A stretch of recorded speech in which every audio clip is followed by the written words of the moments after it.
The Invisible Guest in Moominvalley, adapted from the Tove Jansson classic by Cecilia Davidson and Philippa Whitland.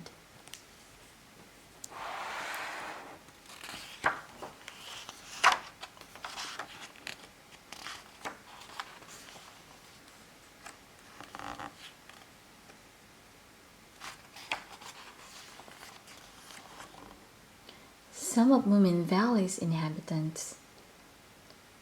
Moomin Troll is curious and friendly. He loves going on adventures, especially if it means spending time with his friends. If ever the adventure becomes too scary, he always has his Moomin Mama to come back to. Moomin Mama is soft in all the right places and has a handbag full of dry woodly socks, stomach powder, and sweeties. She never loses her cool and makes sure that every little creature in Moominvalley has a place to sleep if they need it. Moomin Papa. Moomin Papa is a very well-traveled fellow, at least according to him. He often longs for wild adventures like the ones he experienced in his youth. Then he sits in his room and writes his memoirs, a long book about his great escapades. Little Mai. Little Mai is very little, as her name suggests. In fact, she is so little that she can hide in Moomin Mama's work basket. Little Mai knows no fear, and when confronted by danger, she reacts in the same way as she does when confronted by people in general, by biting. Too-ticky. Too-ticky is a friend of the Moomin family and likes to stay in their bathhouse. She is a calm person and has practical solutions to most problems. She has the unusual quality of never feeling the need to pander to anybody. Snork Maiden. Snork Maiden loves everything that is beautiful, just like her. She's smart and inventive, but wishes that life in Moominvalley could be more grand and dramatic. Ninny. Ninny was never seen or heard much until she came to Moominvalley and met the Moomin family. If you would like to know the story of how that happened, you might want to read this book.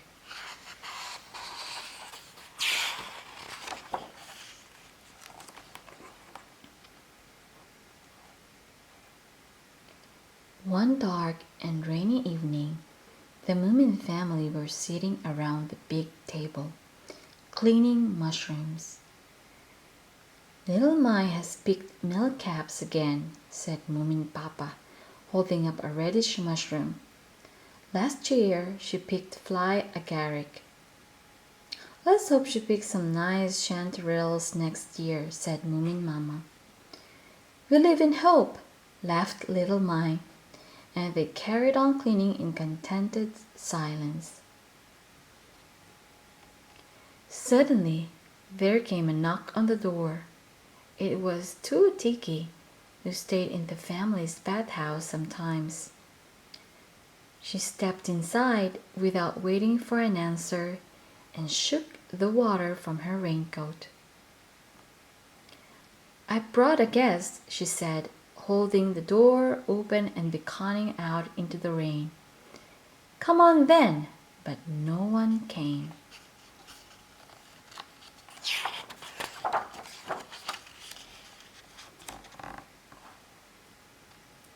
Well, if she's too shy to come inside, she'll just have to stay out there, said Too-ticky, and she shut the door. Who is it? Asked Moomin Troll. Her name's Ninny, said Too-ticky. Isn't she getting awfully wet out in the rain? Asked Moomin Mama. I don't know if it matters all that much when you're invisible, said Too-ticky. The family stopped cleaning and waited for an explanation. You do know that people can turn invisible if they are frightened too often, don't you? Said Too-ticky, gobbling up a puffball mushroom that looked like a lovely little tuft of snow. Well, Ninny here was terribly frightened by a lady who took care of her without really liking her much.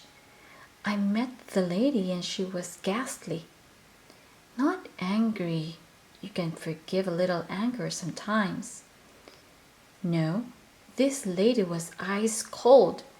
The poor child began to fade away until eventually she became invisible. She disappeared completely last Friday. The lady was ever so cross about it and gave her to me. She said she certainly wasn't going to take care of relatives she couldn't even see. So what did you do to the lady? Did you bite her? Said little Mai.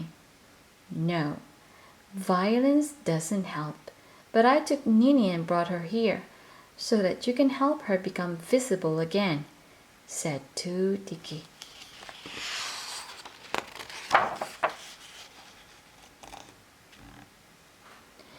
Everybody around the table was silent for a moment.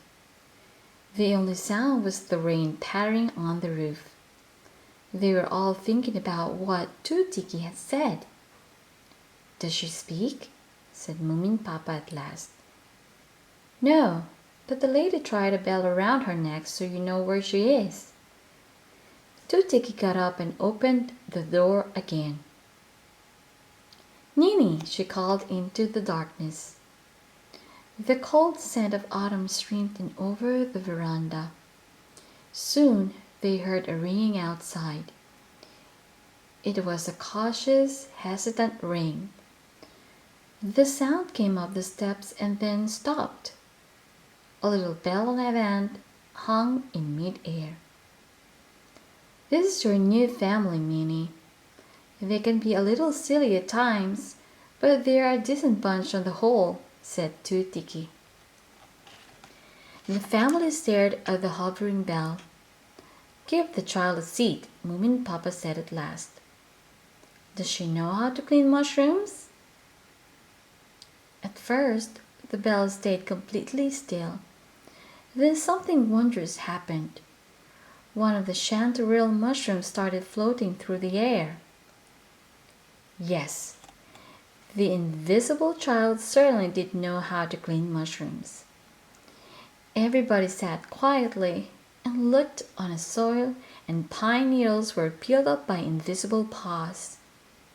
The mushroom was sliced into small pieces which then flew into the pan. How exciting, said little Mai. Try giving her something to eat. I wonder if we'll see the food going down into her belly. Any idea how we can make her visible again? Asked Moomin Papa worriedly. Perhaps we should take her to the doctor? I don't think so, said Moomin Mama. Maybe she wants to be invisible for a while. I think we ought to leave her in peace until we come up with a plan. So that's exactly what they did. Moomin Mama went to make up a bed for their invisible guest in the eastern attic room, which happened to be empty. The tinkling bell followed her up the stairs. Moomin Mama lit a candle. Now it's Mimi's bedtime, and if you get scared or want anything, just come downstairs and ring your bell. Moomin Mama saw the bed covers lift up and form a little mound.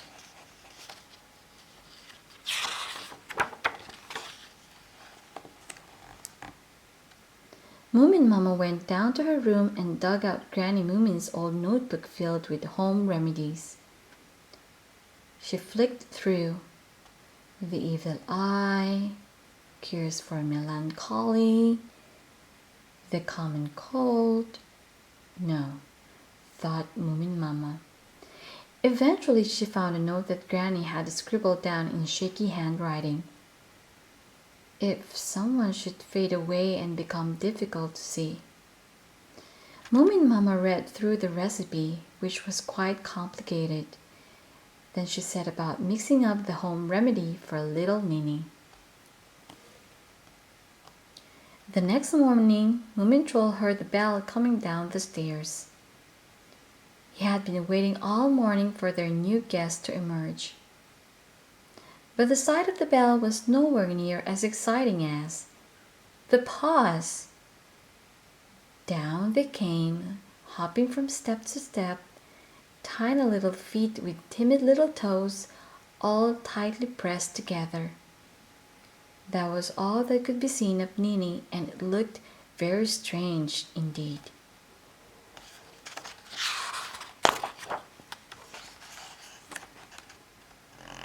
Moomin Troll rushed out into the garden. "Moomin Mama," he called, "she's got paws." "I thought as much," said Moomin Mama up in the apple tree. "Granny knew a thing or two," she thought. It was rather cunning of me to mix the home remedy with Ninny's coffee. "Splendid," said Moomin Papa. "But it'll all be better when we can see her snout. I find it rather depressing talking to someone I can't see." "Shh," Moomin Mama warned. There were Ninny's paws standing in the grass among the fallen apples.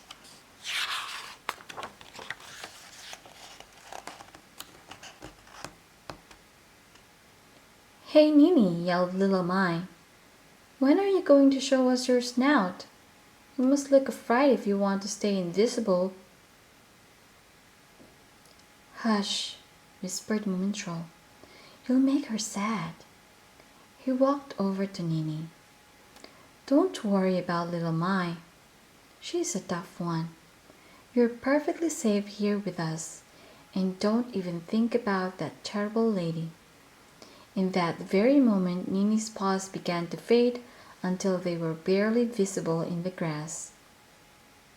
"Darling, that wasn't a very nice thing to say," said Moomin Mama firmly. "She doesn't want to be reminded about all that. Now pick apples and be quiet." Moomin Papa brought out a large apple grinder and they started to make apple jam. Moomin Troll turned the crank while Moomin Mama filled it with apples, and Moomin Papa and Ninny, whose paws had become visible again, carried the filled jars over to the veranda. Little Mai sat up in the tree singing the Big Apple Song. Then suddenly they heard a crash.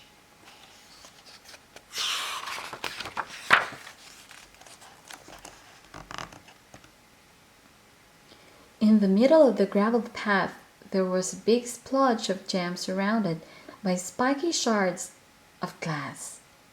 And next to the jam, Ninny's paws quickly faded and disappeared.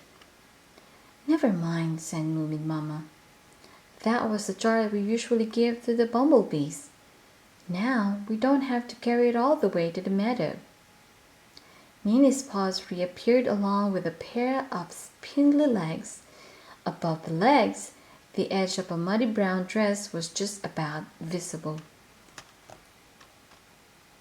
"I can see her legs," cried Moomin Troll. "Congratulations," said little Mai, looking down from the apple tree. "Though why did you wear a brown dress is beyond me." Moomin Mama smiled and thought about clever Granny Moomin and her home remedies. Ninny followed them around all day. They got so used to hearing the tinkling bell that it no longer seemed strange. Evening came. When all the little ones had gone to bed, Moomin Mama found an old rosy red shawl and sewed it into a little dress. When it was ready, she carried it up to Ninny's room and laid it out on a chair. Then she sewed a wide hairband out of the leftover fabric.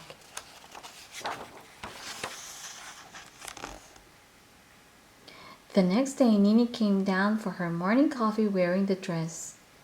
She curtsied politely when she was given her coffee cup. She Thank you very much, she squeaked. The family were stunned. Little Mai laughed out loud and banged her spoon on the table. Great! You've started talking. Let's hope you've got something worth saying. Do you know any good games? No, squeaked Ninny, but I have heard of games. Oh dear, thought Moomin Troll. He decided to teach Ninny all the games he knew. After coffee, they went down to the river to play. But Ninny didn't know how.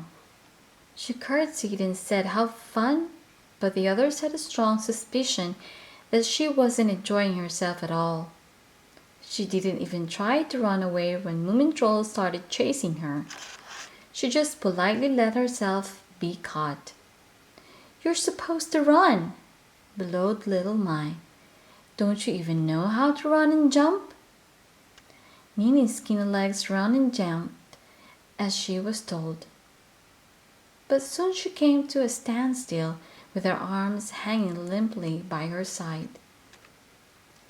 What are you waiting for? Cried little Mai. Where's your fighting spirit? Do you want me to punch you on the nose? I'd rather you didn't, said Ninny. She has no idea how to play, Moomin Troll mumbled. It's so sad. She doesn't know how to get angry either, said little Mai. That's no good at all. Do you hear me? She went right up to close to Ninny and gave her a menacing look. You'll never get your face back if you don't learn to stand up for yourself. You're right, Ninny agreed and backed away timidly.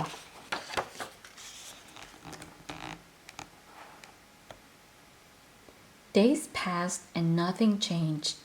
Eventually, they stopped trying to teach Ninny how to play. She didn't like funny stories either. She never laughed in the right places. They got used to seeing her rosy red dress traipsing behind Moomin Mama right up close. As soon as Moomin Mama stopped, the bell stopped ringing too. When she continued walking, it started again. Moomin Mama continued feeding Ninny Granny's home remedy, but it didn't help.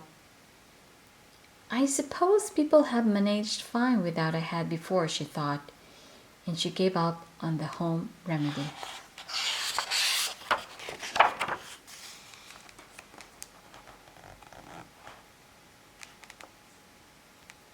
One day, the whole family went to the beach to pull their boat ashore before winter.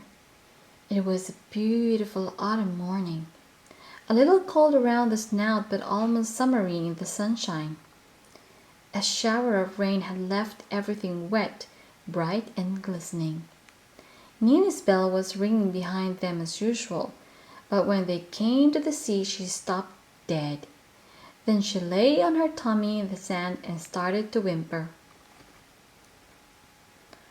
What's the matter with Ninny? Is she frightened of something? Asked Moomin Papa. Moomin Mama bent down and whispered to Ninny. Then she got up and said, It's the first time she's seen the sea. She thinks it's too big. What a silly girl, muttered little Mai. Moomin Mama looked at her sternly and said, Look who's talking. Now let's pull up the boat. Once the boat was on land with its keel to the sky, Moomin Mama sat on the pier and gazed down into the water. Whew, that looks cold, she said. Then she yawned and said it had been a long time since anything exciting had happened. Moomin Papa winked secretively at Moomin Troll.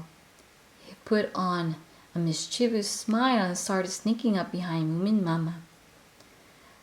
Of course, Moomin Papa wasn't really going to push Moomin Mama into the water. He just wanted to joke around with the children. But before he could reach her, they heard a great big yelp and saw a red flash fly across the pier. Moomin Papa shrieked and dropped his hat in the water. Ninny had bitten Moomin Papa's tail with her invisible teeth, and they were sharp. "Bravo!" cried little Mai. "Couldn't have done better myself." Ninny was standing on the pier with an angry face staring out from beneath a scraggly fringe. She hissed at Moomin Papa like an angry cat. "Don't you dare throw her into the big terrible sea!" "She's visible," cried Moomin Troll. "And she's lovely." "I beg to differ," said Moomin Papa, eyeing his beaten tail. "That is the meanest, naughtiest child I have ever seen, with or without the head."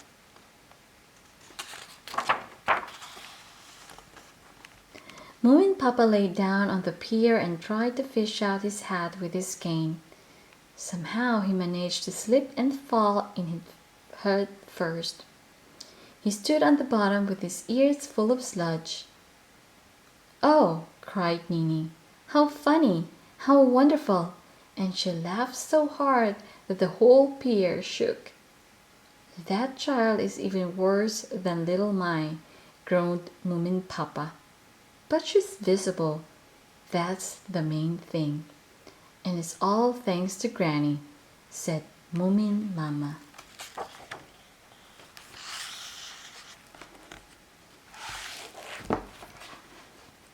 The Invisible Guest in Moominvalley, adapted from the Tove Jansson classic by Cecilia Davidson and Philippa Whitland.